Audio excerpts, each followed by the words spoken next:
Call me He 15, Soviet border. 3 days since I hijacked this boy's soul. A soldier's ghost in 1966. Old soul, fresh skin, one brutal September. Grief killed the kid. When his grandfather passed, the boy simply stopped breathing.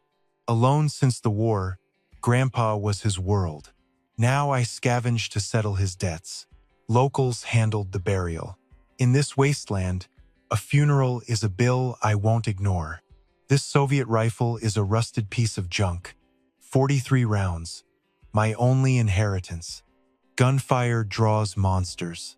I hunt with rocks. One strike, one carcass, total silence. I'm living on crumbs, but I have a secret. A massive, hollow abyss lives inside. It opened when I arrived. Miles of phantom wilderness, peaks, and rivers all mine. Time flows 10 times faster inside. I stashed my kills and tracked a rabbit. Followed it 30 minutes to a hillside warren with 8 separate escape routes. I plugged the holes and gassed the tunnels with stinging pepper smoke. Total suffocation. I cracked the rift at the main exit. The hares jumped straight into my trap. 37 caught. 7-pounders and tiny runts. A mountain of fur and meat. I spared the nest for later. Sustainability is survival. Then, the air turned foul. A thick, putrid stench hit me. In these northern pines, that smell screams danger. Apex killers. I scrambled up a trunk and spotted boars 500 yards out. I moved like smoke, staying downwind. At 50 yards, I tied myself to a tree. A 400-pound beast, 3 sows, and piglets. An entire herd for the taking. Targeted the leader first. Execution from the canopy. I calmed my pulse and fired. 5 minutes of eerie quiet, then the thunder. 4 cracks echoed like a drumbeat. I grabbed rounds from the void and leaped down. The massive bull was gone. 2 sows down, a third limped away. 1 piglet struggled with a snapped leg. The survivors bolted. I hauled the entire catch, dead or alive, into my inner dimension. Those 10-pound runts need solid food. I will farm them inside. My hidden livestock. 1,300 pounds of meat. I butchered them inside using nothing but my mind. I left the awful for the forest spirits. Out here, respect is survival. I used to mock the supernatural, but after skipping through time, I follow the code. Scrubbed the blood, kept the brass, and hiked back to the stillness of caution. The old man's cabin felt small now. The walls stood, but the heart stopped. I swore to his memory I would succeed, then collapsed onto the hard bed. The midday chime jolted me. The shift was over, and I had business to attend. I dragged 15 rabbits from the dark. Each 4-pounder repaid a burial debt. 1966 is a starving year, helping me cost these folks precious pay credits. Hit the Chin house first. The elder led the prayer. His sons did the labor. I stayed on the porch. Rituals are strict. My bad luck shadow stays outdoors. Old Man Chin emerged. I gave him enough rabbit for himself and every son. He tried to refuse, but I wouldn't budge. He called me a stand-up guy. I visited every door, paying back everyone who pitched in. Just one stop left. Susie's shack. A 26-year-old hardened by years of brutal, back-breaking work. A beast of burden looking after his nephew. Past trauma turned him into a loner. 5 years back, a timber crushed his brother. One heartbeat erased his whole family. The mom vanished on the kid. Susie got saddled with the bill for a dead ox. He worked 5 years for freedom while his girl married another. That is grit. Handed him the final hair, felt my empty pack, and vanished into the wind. Dusk painted the sky red just as the neighborhood gossip started spreading like wildfire. People figured I was just being decent, paying them back for that funeral work. Some neighborhood thugs felt slighted, though, and came looking for me after 5. I was busy smoking ribs when 3 figures crept toward my front porch. That wild hog I tracked all day was finally starting to fall off the bone. Searing spices hit the pan, filling the house with a heavy, rich cloud. I paired it with cornbread, a real luxury back in 1964. Just as I grabbed a plate, the front gate creaked under their weight. I recognized those losers, immediately parasites who wouldn't know a hard day's work. Leading the pack was Wei, a scarred lowlife related to that crooked bookkeeper. Wei started demanding his cut, but I was officially done playing the nice neighbor. Back then, the state owned everything, so you learned to keep your mouth shut. Getting caught with a whole pig meant a one-way ticket to a life sentence. I didn't think these idiots would risk prison just for a taste of wild game. Noticing the malice in his stare, I skipped the small talk and hit his pride. He snapped and kicked the wood, so I unbolted the door, acting like a coward. The second he moved, I drove my heel into his chest, dropping him instantly. His friends froze while the kid, Feng, started whining about how they were starving. It was all a lie. They were just looking for someone to push around. They tried to intimidate me, boasting about their massive gang of cousins. I stared them down, asking if they really thought I would be an easy target. I warned them to haul their garbage away before things got truly ugly. Jin dragged the boy off, and by nightfall, word of the fight had traveled. The locals were quietly thrilled while those street thugs suddenly vanished from sight. Breaking that family member sent a clear message, so I retreated into total solitude. I dropped to the floor and cleared my head, beginning my internal conditioning. 3 days passed before I dug up those ancient scrolls on physical reconstruction. This wasn't basic fitness. It was a manual for turning flesh into solid iron. I learned the secrets of herbs and sharpened my concentration into a lethal edge. Those first 13 positions were agonizing, incinerating every bit of fuel in my system. I finished the meat and powered through 24 sets until my heart rate leveled. Snapping out of the trance, I swallowed some bland oats to calm my stomach. That is when 4 neighborhood busybodies showed up, banging on my front entrance. Old Lady Zhao started screeching about her portion, and I finally lost my cool. I told her to get lost, but May stepped forward with an arrogant grin. She complained about me being biased, so I looked her in the eye and agreed. Her screaming reached a fever pitch, and an old memory of her family clicked. Our 2 families had been locked in a bitter 10-year blood feud. My grandfather, a combat veteran, had once put her in her place with leather. She was looking for a fight, so I pulled a heavy cord off the hook. Her crowd saw the look on my face and bolted. They weren't built for this. One woman tried to barge in, so I struck her until her vision blurred. You can't reason with vultures. Force is their only language. She bruised immediately. She went silent, but May was too stubborn or too arrogant to back down. She kept taunting me, thinking I'd be a gentleman. My rope had other ideas. Precision was everything. I shredded her vanity without breaking skin. Every strike eroded her confidence until she dissolved into tears. School was still in session, but her followers vanished like smoke. I shadowed her every step while she stumbled home, paralyzed. Neighbors watched from the shadows, knowing why the street went cold. The crowd fled once the supervisor started screaming for order. I calmed my nerves and pointed at the cowards. Ask them. That was a warning. Next time, I play for keeps. Lou fumed, thinking he could bully me after Grandpa died. The local clerk, Zhang, scurried over, still bitter about his kid's black eye. This town was full of scavengers aiming for my home. He claimed I was hiding pelts and deserved heavy taxes. He wanted me jailed, but my family's service record protected me. Soon, every local petty tyrant was pounding on my door. They barged in, mocking my cheap breakfast and empty table. "Nothing here," I said. He yelled that I was lying. Their scheme was obvious. They just wanted a free handout. Protein was gold here, and they wanted mine for free. I mocked his old alias, and he froze, fearing my wrath. He was furious, but my recent fight kept him quiet. The search failed, and they left looking absolutely miserable. I was told to be careful. My reputation was solidified. At nightfall, I prepped the boar for the secret trade. I wore old gear and slipped into the darkness like smoke. I ran 15 miles in 60 minutes using mental discipline. I moved through the alleys, merging into the hidden market. Entry cost 2 cents under the hum of dim lights. I displayed my haul, but 10 minutes passed with no sales. In the dark, I revealed a bowl of steaming ribs.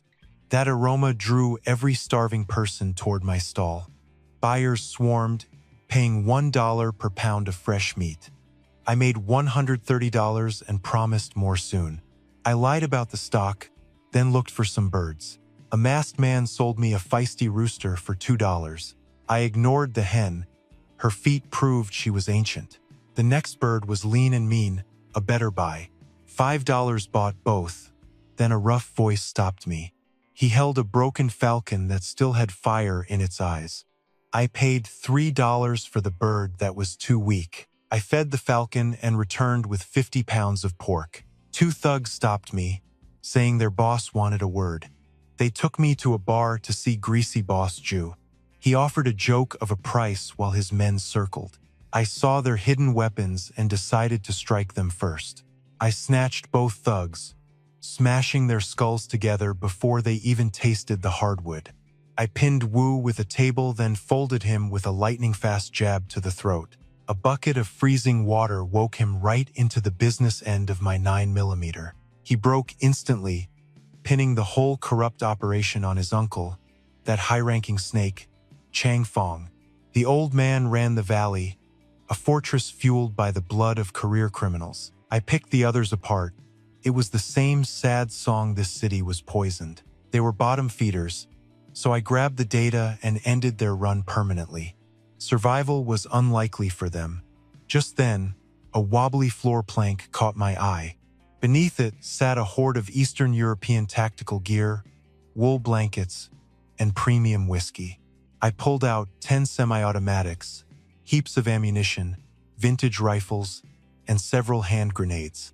I tucked the haul into my dimension, curious why a paper pusher held a militia's arsenal. This place was a viper's nest, and I intended to dig up every buried secret.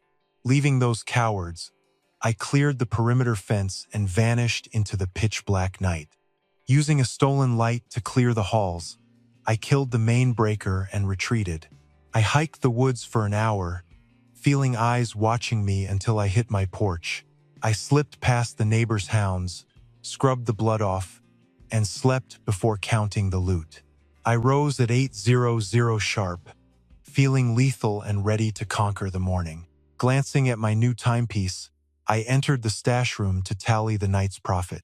The haul was massive. Scores of liquor, cigarettes, winter parkas, and 20 heavy-duty blankets. The hardware was legendary. 10 Type 56s and 20 vintage rifles led the inventory. I counted 35 long guns, 8 handguns, and several thousand rounds of brass. I was sitting on enough firepower to arm a private army for a small war. The lockbox held $13,000, high-end bonds, jewels, and 34 bars of solid gold. I discovered pilfered federal wheat, absolute proof they were bleeding the community for profit. Each bolt of fabric and crate of rations was stolen directly from the state depot. I ate tinned beef for breakfast, then stepped into a city on the edge of explosion. The reaping starts tomorrow, making today my last taste of silence before the brutal work. October brings sudden whiteouts and starving grizzlies descending from the mountains to raid the fields.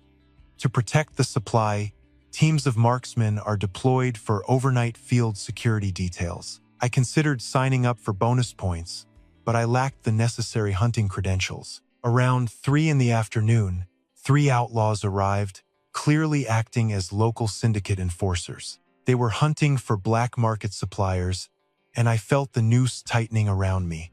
Chong Fong found his empty treasury and was now burning the city to find me. Neighbors insisted no one here bagged trophies, claiming I only ever trapped basic garden vermin. A few jealous locals tried snitching, but the authorities disregarded a 15-year-old boy. They couldn't imagine a child dropping a wild hog. After they vanished, I geared up. Harvest limits lunch to 30 minutes, so I had to meal prep everything in advance. I boiled 6 pounds of rice and a 10-pound cauldron of slow-cooked forest meat. My workouts paid off. I can now toss a 300-pound boulder without breaking a sweat. I discovered my spatial rift acts as a cryogenic locker, keeping food perfectly preserved. My hidden sanctuary thrived, 100 rabbits and piglets already reaching 10 pounds each. My chickens were producing eggs daily, while the young cockerel began ruling the roost. I dubbed the gerfalcon Feiyu, asserting my psychic dominance to ensure his absolute loyalty. Within that strange abyss, the raptor trained fast, soaring overhead as my personal guardian. Clad in snowy plumage and ebony talons, he appeared like a phantom from the peaks.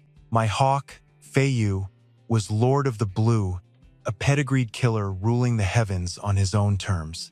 Opening my eyes felt like a punch when the brutal autumn harvest officially began. Down at the barn, the foreman played God, forcing me to heave massive potato bins onto the flatbeds. This was backbreaking labor. The local heavies watched, waiting for a skinny kid like me to finally snap. I was stuck with the leftovers because every decent shoulder pole had already been grabbed by the others. Only an 8-foot locust beam remained, a 20-pound slab of timber meant for a 2-man operation. With no choice, I hoisted that beam alone, feeling like a circus freak marching out to the rows. The fields were pure chaos, with women hacking at vines and men wrestling crops from the frozen dirt. Children packed the crates under armed guards since the harvest always brought the mountain predators down to hunt. Once the bins were full, I threaded my massive timber through and put my entire back into the lift. Between the wood and the spuds, I was hauling 200 pounds weight that would snap any normal kid.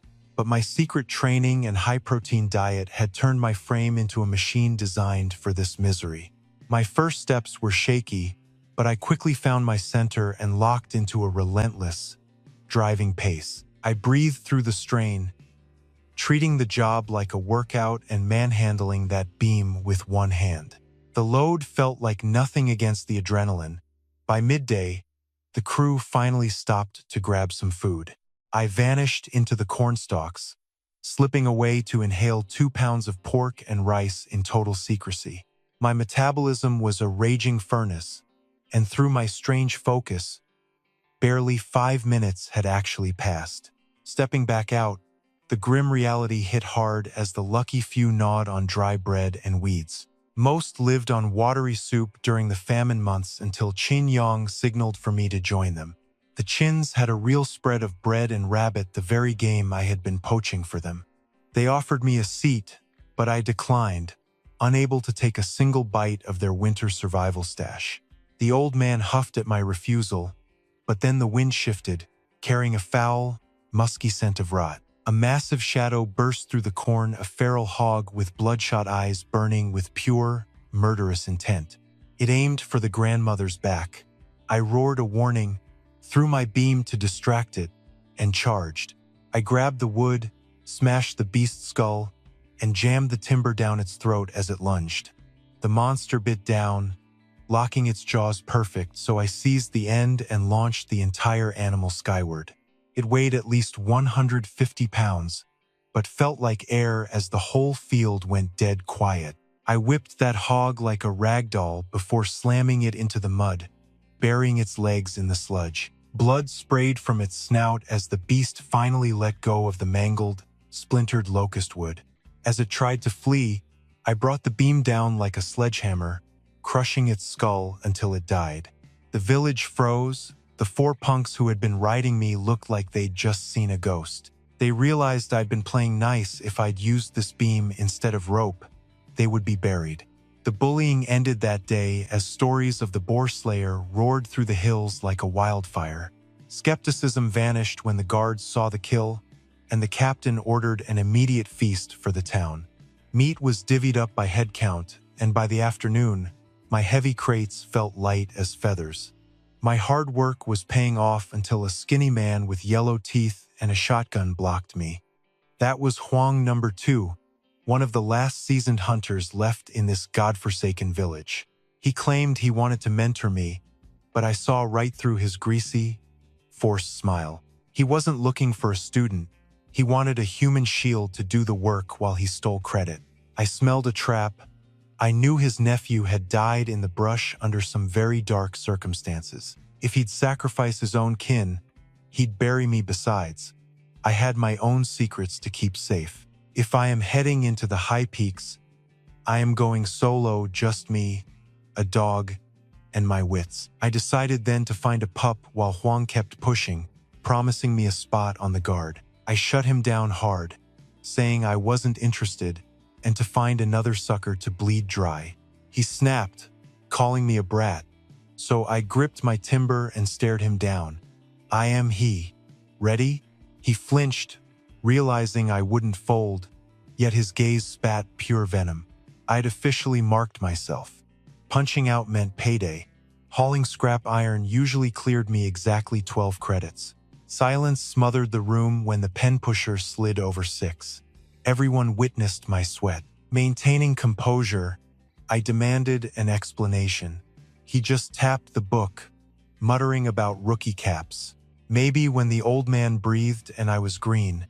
Now, I pull full weight. Debating a bean counter is futile. I snatched my slips and headed for the big house. I wanted my dues. Inside, the elites feasted on ribs. The scent mocked my empty belly. The gala was in full swing. I cut through the crowd to corner the director. Turns out, that sniveling clerk shared blood with the very tyrant I just insulted. Pure spite fueled this move. They slashed my earnings for fun. The boss offered 10. "Where's my cut of the boar?" I growled. "My kill." He dismissed it as charity. It was extortion. They pillaged my check, then served my own trophy to their cronies. I spat the nickname he loathed, old jackass. The roar nearly shattered the crystal chandeliers. His complexion turned a bruised purple. In a blind rage, he zeroed out my wages. The officer tried to de-escalate, but the fuse was lit. I just laughed, cold and hard. The mask finally slipped. Grandpa was the true power here, a man who honored his word. A hero. This pretender only held the title because the old man gave it up. With Grandpa gone, this coward was trying to bury me to protect his fragile throne. Accepting this meant being a shadow forever. I had to plant my feet right here. Strike first to finish it. I drove a fist straight into his smug, lying face. Solid. He hit the floor before the room could even gasp. Total, icy shock. His guards froze. Tasting dirt, the coward started whimpering about how he'd ruined me. I crushed my heel onto his sternum. "Listen, jackass. How do the books look now?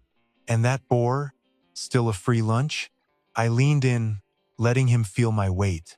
The local sheriff finally chirped, noting the boss had indeed overplayed his hand today. The foreman signaled for him to fold. He gasped an okay, and I stepped off. He wrote the full 12. "Fine, now pay for the 200-pound beast."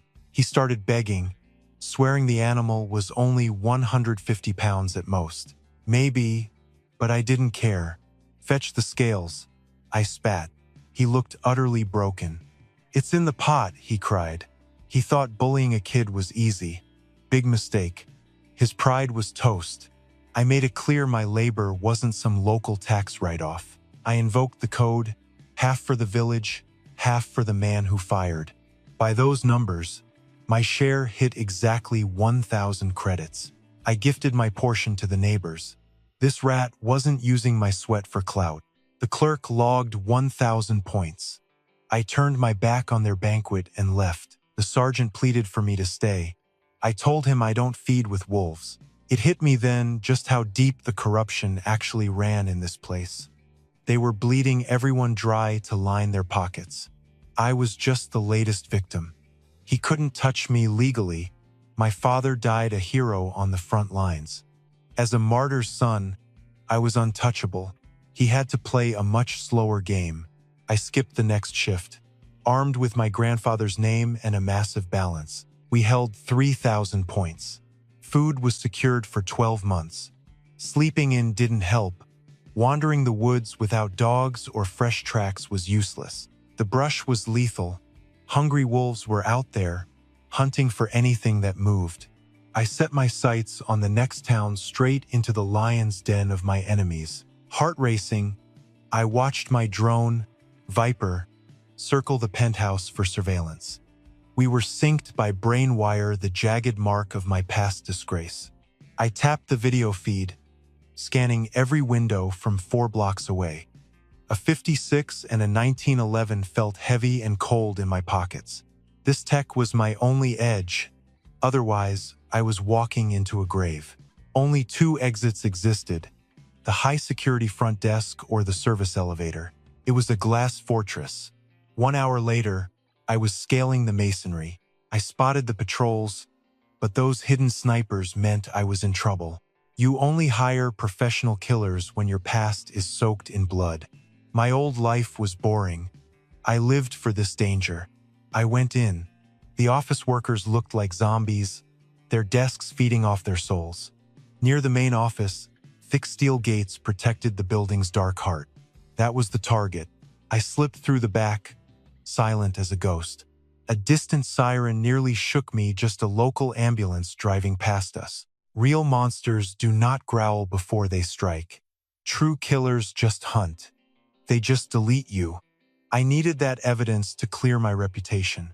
The proof was disgusting, but it was my only shot at freedom. I launched a digital virus, burying the security team in total chaos. I faked a security breach, then raided their server while they panicked. 23 firewalls died. Time out. I broke into the inner sanctuary. A 20-meter wall blocked me. I sent Viper to scout the ceiling. No enemies found.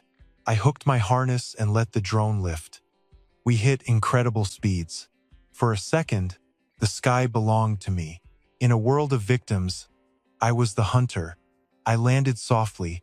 A massive beast jumped out, 150 pounds of snarling, furry death. That mouth was a meat grinder. He could have killed an entire team. The stables were empty tonight, except for one very expensive racing horse. 30 minutes of silence passed before that monster lunged at my neck. I shoved a 2-meter taser into his mouth and fried his brain. The guards backed away. Their leader had been erased by the dark. I checked the rooms. In one, an old desk hit a button. A motor turned, and the floor revealed a hidden, heavy steel vault. My breath hitched when the floor revealed its grim and dark secret. 1,000 gold bars glowed, wealth made from human pain and theft. I copied the files to my drive. Only one folder was left. Inside was my father's file and a book of family crimes. Dad was a ghost, a predator raised in a house of liars. Our family name was built on bodies and illegal black market deals. This whole company was a front, a leftover from a criminal era.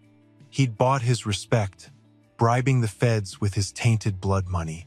That ledger was a hit list. Every traitor was crossed out in red. I leaked those names to news until their world started falling apart. Their mask broke. Suddenly, the wooden floor groaned under a heavy boot. I melted into the shadows as the man who raised me arrived. I stepped out behind him and ended the family business for good. Dusk cloaked the ranch. They worked like dogs, blind to my heist. He was a viper. Gutting his life didn't bother my conscience one bit. A finger flick and 4 cows, 5 horses, 3 mules, and 2 burros vanished. That trophy so looked tasty. Gourmet meat is gold, so I took a piece. I pinged my extraction, ripped open the rift, and vanished into my living room. Beyond the hall, I tallied 15 pigs, 20 goats, and the core inventory. I penned the animals, then hit the floor. The rest could wait for sunrise. The silence afterward felt dangerous.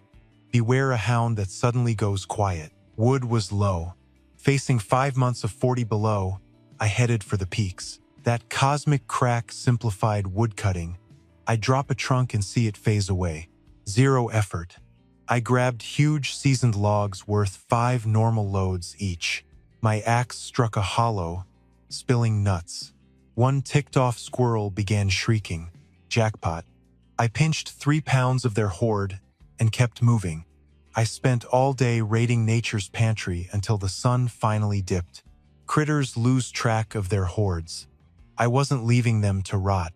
By dark, 10 giant logs were set alongside 60 pounds of forest nuts. Spied a tiny ginseng sprout. It wasn't ready, so I replanted the thing. Time accelerates tenfold there. I sowed seeds to grow my own secret patch. Today, I focused on berries. Blueberries and vines moved to my concealed sanctuary. While others spent 2 weeks breaking, I drifted through the peaks like fog. I bagged 300 pounds of food and 3 top-tier ginseng roots. Caught a massive sow and 4 piglets. By mid-October, harvest ended. Frost hit. The boss began handing out the spoiled scraps for winter. Prime crops went to the collectors, just like every other miserable year. Everyone crammed into the shed for garbage. I took my place. He summoned people by work points. I shivered for an hour waiting. We earned 4,200 points. Gramps did all the heavy lifting. 800 belonged to me. The books balanced, but the bags were light. The yams were wrinkled junk. The spuds seemed fine until I found rocks. Total garbage. The corn was 4 inches long and mostly just empty cob. The grain was weightless. The scale kid whispered the manager fixed the numbers. This felt targeted. He'd spent months planning to let my kin go hungry. He and his goons hoarded the steaks, throwing us the literal trash. I mocked their stupid aliases, chuckling. He stood tall, playing the martyr. The crowd turned. Justice didn't matter. They just wanted me out. That stung. They ate my gifts. Now they'd kill me. I flipped the bins. Muddy roots and dirt sprayed the room. The secret was out. This was swill. I approached the head desk. He grinned while the thugs leveled their rifles. He figured scrap metal would terrify me. He forgot I've seen actual combat. Those punks had pea shooters. I rammed the massive oak desk into his ribs. The corner snapped another guy's shins. He collapsed, howling in absolute pain. I hauled the director up and started swinging. Every strike landed perfectly. "Freeze!" someone screamed. His son stood there, pointing a barrel at my face. Things got tense. The manager began preaching rules through a mouthful of blood. I silenced him.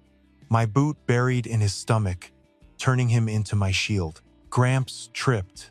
I lunged instantly, snatching the freezing iron from his shaking hands. I dropped the mag, cleared the pipe, and slid the piece to the boss. I kept the vultures back while the hotshot lay in the dirt, sobbing over his ruined reputation.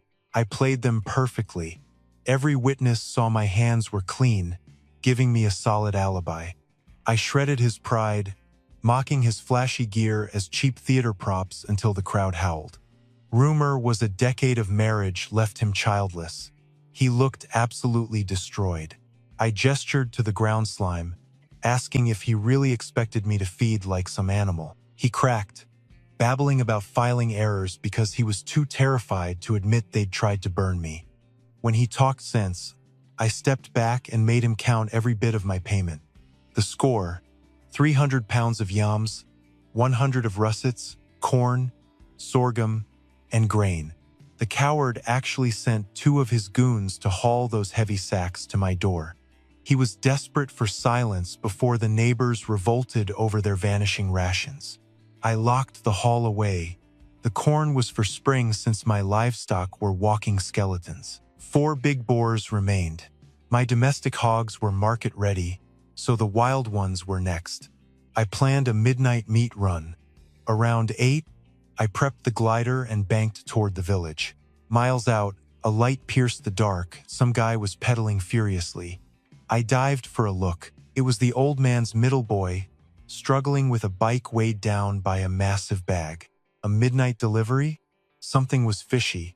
I decided it was time the old man paid a tax. I landed near a bend, melted into the shadows, and jammed a limb through his spokes. The kid ate gravel.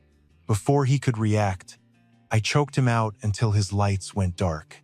Dumping him, I found a concealed piece and enough spare ammo to start a small uprising. I took it all. That bike bag was stuffed to the brim with top-shelf, milled rice. The old man had harvested and was already skimming the cream at everyone's expense. I had to gut his whole setup. One precision strike and he would be history. He kept pushing, so now I'm the predator. I masked my trail and ghosted into town. Let the brat rot in the dirt. This shadow game was way out of his league anyway. I hadn't realized the storm I'd brewed. The region spiraled as local kingpins were finally handcuffed. Even the warden got locked up. Out there in the black, I remained a total ghost. Nobody suspected a soul. The black market had a new phantom boss named Shinjiro. I arrived with the boar. At the gate, I tossed the sentry a cut and demanded his boss. A beast of a man appeared. He tried crushing my grip, but I squeezed until his knuckles popped. He knew I was dangerous and nodded, leading me to the chief, a sharp 27-year-old. Using a fake handle, I offered 500 pounds of sow. The marbling was absolutely top tier. We haggled. He lowballed at 70 cents. I laughed, saying this quality wasn't found elsewhere. We settled at 85 cents. At 650 pounds, the total was $555. He said I was always welcome. I took the cash and flew out for the trek home. The boss told his help the price was a steal. With my stock, he'd double his profit. Fresh meat was gold here. If you controlled the supply, you owned the whole damn town. Back home, the old couple was panicking. Their son was hours late and nowhere to be found. He couldn't call the cops without explaining why his kid was moving hot goods at midnight. The kid finally woke. His neck was stiff and his pride was shot, but he was alive. Then he noticed the missing weight. Pure panic set in that sidearm belonged to the state armory. If the brass realized that weapon was gone, it wouldn't just cost his job, it cost his life. He kicked the gravel in a rage, realizing that busted bike was all I'd left him. He tried staying calm, but the nightmare was beginning. Those wheels were bent way beyond repair. Dragging 50 pounds through 10 miles of pitch-black woods nearly finished me. I crashed the moment I got home at 5 a.m. My chest tightened.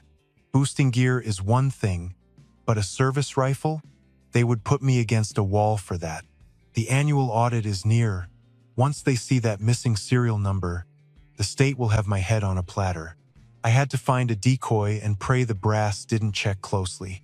Fatigue claimed me until the sun was high. The hearth died while I was away. I still can't figure out how to keep this drafty cabin warm and cozy. Harvest was over, and everyone was gathering winter fuel. I gripped my steel and slipped into the thick brush. I moved like a shadow, passing the local women. Zhao Ting shouted, asking if I was out causing trouble again. I brushed her off, claiming I was hunting squirrel. I told her the weapon was just for my own protection. Then Huang appeared with a shotgun and 2 mutts, trying to follow me. I shut him down immediately. The man is a total parasite. When he asked for my gear, I knew he would just end up losing it. "Don't touch my piece," I growled, my voice turning the thick, humid air between us into pure ice. He pivoted, lying about a bear den and sharing the prize. The crowd loved it, already craving a free dinner. Those scavengers wanted to see me mauled. I didn't bite. There isn't even any snow on the high peaks yet. The forest is still full of food. No bear is hibernating this early. The man was talking total garbage. I vanished, leaving the locals to bully Huang into hunting his imaginary grizzly with a cheap scattergun. They knew better than to push me. I'd already cracked some skulls, and my reputation bought me plenty of space. With my secret stash and this heavy lead, shooting at small birds felt like a total waste of my resources. I was merging into the landscape. I just needed a decent rucksack, but that was a problem for another day. Hidden in my pocket dimension, 8 strays were pregnant with pups from that monster white alpha I trapped. Once they whelp, I'll have a small army. Usually, old dogs train the pups, but I am starting fresh. Lacking a lead hound, I have to break these pups in myself, one grueling mile at a time. Good trackers cost over $100, but a legendary hunting dog? That kind of loyalty is worth everything. I crossed into Cattle Mountain, a jagged hellscape where only the truly desperate or the dead ever dare go. The trees swallowed the light. Without a dog to watch my back, every snapping twig sounded like a gunshot. The forest was buzzing. I found a chestnut grove where the branches were literally buckling under the heavy crop. I climbed 30 feet up and started shaking them. Chestnuts poured down like rain for 10 solid minutes. With a single thought, I vanished every last nut into my secret, hidden storage space. I can pull in anything within 30 feet by focusing. Then, a deep, guttural grunt broke the silence. I scrambled higher as a monster hog appeared, crunching through shells. The beast clearly owned this specific spot. Seeing that 4-legged tank in action gave me a twisted, brilliant idea. Boars have better noses than dogs. Why not use them? A mountain pig can hit 500 pounds easily. Even a tiger avoids a boar. They say the legendary ones reach 1,000 pounds of pure muscle. That power is absolute. With my void, I could raise an army of boars, maybe even tigers or grizzlies. Adrenaline spiked. I lined up the sights and put a round through its skull. Lights out, big guy. I waited in the silence for 2 minutes before dropping down and vanishing the massive body into storage. I field-dressed the animal, left the guts for the crows, and prepped the meat for my growing pack. Those dogs have been in the void for 10 days and are thriving. They are my new foundation. Come winter, I'm finding wolf hybrids to crossbreed. I want them faster, meaner, and twice as hungry for blood. I kept moving along the ridges, grabbing wild fruit saplings to plant in my private little paradise. I stumbled onto a freak tree, split right down the middle by lightning but still somehow clinging to life. I knocked on the charred bark. The base was solid, but I could hear a low buzzing up top. I scaled the trunk and flipped my light on. The hollow was a crawling sea of wild bees. Liquid gold, I used my gift to put the hive into a coma and harvested the entire cache. I swiped the swarm, the larvae, and every last drop of that thick, amber treasure.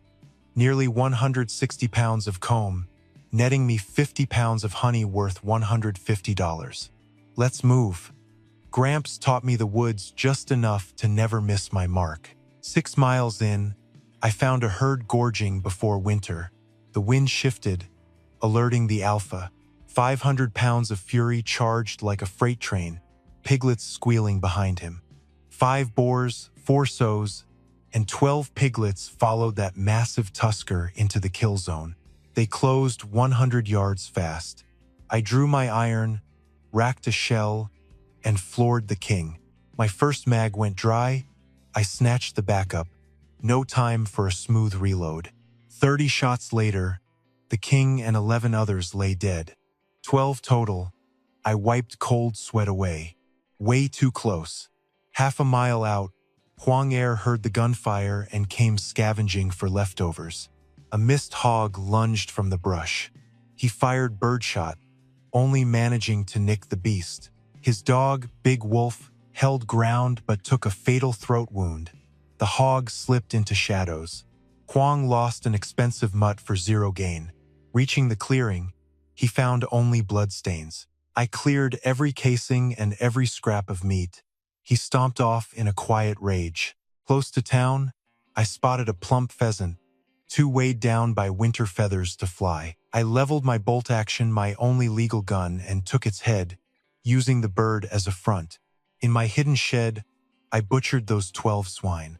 Scraps for the dogs. Nasty boars are garbage. Those sows were worth $1,000 plus. Heading into town, I ran into neighborhood ladies prepping. They acted like sweet neighbors, but their eyes were locked onto my fresh pheasant. Widow Wang started her matchmaking act. Wolves killed her man, the locals call her bad luck. I told her flat out that I was not looking to get tied down. Having lived twice, I know free favors always carry a secret cost. She pushed, then saw my gaze. I was not eyeing a neighbor. I was sizing her up. A shiver struck her. She realized I was not some local boy she could manipulate. I am the man who spat in the devil's eye twice and kept on walking. Self-preservation trumped her greed. She shut her mouth and retreated instantly. Her daughter's wedding would wait. She'd hoped to offload her kid, Li Shaodi, onto me. A name meant to summon a brother who never came. Her parents were ancient history. Knowing the old bat's scheme, I would have spat on her boots for dumping her baggage. Poor Shaodi had been kicked around like a stray since her first breath. She grew up in the dirt, never setting foot inside a classroom. Starvation left her tiny, barely 5 feet. We lived in totally different worlds. I do not know where a lady like that gets the gall to think I am interested. Home again, I prepped tools and used secret wood for hives. My pocket dimension made it easy. I constructed 3 hives and frames, then willed the dark honey from the honeycombs. Drop after drop, that liquid gold filled my last few remaining jars. An old wine jug held roughly 10 pounds of the sweet nectar. It weighed 14 pounds full. I also filled some small tin cans. Low on glass, I returned the combs to the hives for the moment. I needed more jars. Inside my realm, the 77-degree air woke the bees. They began buzzing, hunting for non-existent flowers. They are absolute workaholics. They toil until they perish. I ate a quiet dinner of chicken soup and rice. I cracked open some high-proof moonshine to test my tolerance levels. Brutal times, but the liquor was pure. No hangover, just a deep, clean heat. I polished off the 5th and barely felt it. My body was evolving. Morning arrived cold and biting. I was up on my feet immediately. One goal, the store for jars. Outside, the world was turning into an icebox. The sky was a purple welt, a gray sheet ready to bury us in ice. I knew my move. I killed the fire, leaving the hearth stone cold and dead. Locked tight, I threw on my thick skins and that winter hat. Head down, I hit the whiteout as the wind ripped at my skin. A ghost-like wind slammed into me, pushing me with a brutal, steady force. Stopping was a death sentence. I fought back against the screaming, freezing dark. After 3 years hiking this route, the path was etched in my bones. Each gnarled tree pointed the way. I knew when the cold became deadly. Lost in the wind, I reached the shop in 60 minutes. Those kids gawked. They were lazy, betting the snow would keep people away. I ruined their quiet. I woke that dusty store up. They circled me like a pack of wolves. I wanted 10 10-pound buckets. The girl asked if I was making a mountain. She tried pushing the glass jars. No thanks. Heavy glass slows you down. No paperwork, luckily. That saved me a talk that ends in a jail cell. I tapped my bottle. How much for a little heat, sweetheart? Fuel decides who survives and who dies. She asked for a voucher. I searched my memory, picking through bloody tickets I took from the dead. I found a ripped scrap of luck to battle the bitter night. Keeping my cool, I handed it over. Check this. She eyed it closely. It passed. Small ones were 5, big ones 10. Money meant nothing now. I took the large tank. Then I went wild sheets, soap spending like a runaway. Pots, tubs, lumber, the stack on the counter grew into a monument of excess. My family's stuff was trash. I had to wash away every bit of them. I hid the coins in my secret pocket, lightening the load on my conscience. Back in 1960, $83.50 bought the whole world. While they watched suspiciously, I hauled my loot toward the door, gasping for air. I lied about having a ride outside. I only wanted the blizzard's protection. I knew those guys. Those government goons wouldn't step into the cold for anyone. They preferred the heater to the facts. A cold wave of victory hit me. I felt like screaming for joy, but I kept quiet to stay ahead. The wind that helped me get there was now a solid wall of frost. For a big guy like me, heading back with all this was a death wish. I whistled for the horse I swiped, its breath thick in the freezing air. The snow buried my tracks. Those fools would never find their horse now. I saddled up, climbed into the seat, and spurred him for all I was worth. My darker instincts took over. We disappeared into the thick, white fog of snow. The cold sliced like a knife. I wrapped my scarf, leaving only a gap, to see the world I had just set ablaze.